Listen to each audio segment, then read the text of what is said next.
இன்றைக்கி முதல் இடைப்பருவத் தேர்வு 2023 நடைபெற்ற 6ஆம் வகுப்பு அறிவியல் வினாத்தாளை பார்க்கலாம். ஃபஸ்ட்டு கேள்வி, சரியான விடையை தேர்ந்தெடு. Kilometre greater than metre, greater than centimetre, greater than millimetre. அளவிடப்படக்கூடிய அளவிற்கு அளவீடு என்று பெயர். நீரை உறிஞ்சும் பகுதி வேர். இலைத்துளையின் முக்கிய வேலை ஒளிச்சேர்க்கை. பல்லிகள் எதன் மூலம் சுவாசிக்கின்றன? நுரையீரல்கள். 1 மீட்டர் 100 சென்டிமீட்டர். பூமியில் காணப்படும் மிக வறண்ட பகுதி பாலைவனம். ஆணிவேர் தொகுப்பு இருவித்திலை தாவரங்களில் காணப்படுகிறது. மீன்கள் செவுள்கள் எனப்படும் சிறப்பு உறுப்புகளை பெற்றுள்ளன. நீர்நிலைகள் பாலைவனம் மற்றும் மலைகள் ஆகியவற்றை வாழிடம் என்று அழைக்கலாம். அடுத்து சரியா தவறா? ஒரு பொருளின் நிறையை 126 கிலோகிராம் என கூறலாம். முழம் என்பது நீளத்தை அளவிட பயன்படுத்தப்படும் நம்பகமான முறை. தவறு.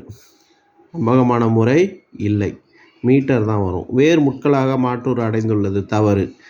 தண்டு முட்களாக மாற்றூறு அடைந்துள்ளது. பசுந்தாவரங்களுக்கு சூரிய ஒளி தேவை. சரி. ஒரு உயிரி வாழக்கூடிய அல்லது வசிக்கக்கூடிய இடம் வாழிடம் எனப்படும். அடுத்து ஒப்புமை தருக. பால், பருமன், காய்கறிகள், எடை. நன்னீர் வாழிடம் தாமரை, பாலைவன வாழிடம் சப்பாத்தி கள்ளி. ஒரு செல் உயிரி அமீபா, பல செல் உயிரி உயிரினங்கள் மனிதன் எதனால். ஒரு வித்திலை தாவரம் புல், இருவித்திலை தாவரம் மாமரம். சர்க்கரை பொதுத்தராசு, எலுமிச்சை சாறு அளவு சாடி. அடுத்து பொறுத்துக.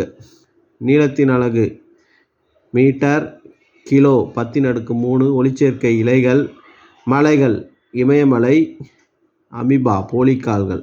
அடுத்து வினாவிடை. நிறை வரையறு, வாழிடம் என்பதை வரையறு. அடுத்து வேரின் முக்கிய விரிவான விடையில் பார்த்தீங்கன்னா சரியான வரிசையில் எழுதுக ஒன்று கேட்டிருக்காங்க. ஃபஸ்ட்டு வேறு, தண்டு, இலைகள், அப்புறம் ஃபைனலாக மலர்கள். எஸ்ஐ என்பதன் விரிவாக்கம் அது ஒன்று கேட்டிருக்கிறாங்க. இது போன்ற வினாத்தாளை பார்ப்பதற்கு என்னுடைய சேனலை சப்ஸ்கிரைப் பண்ணிக்கங்க. தேங்க்யூ.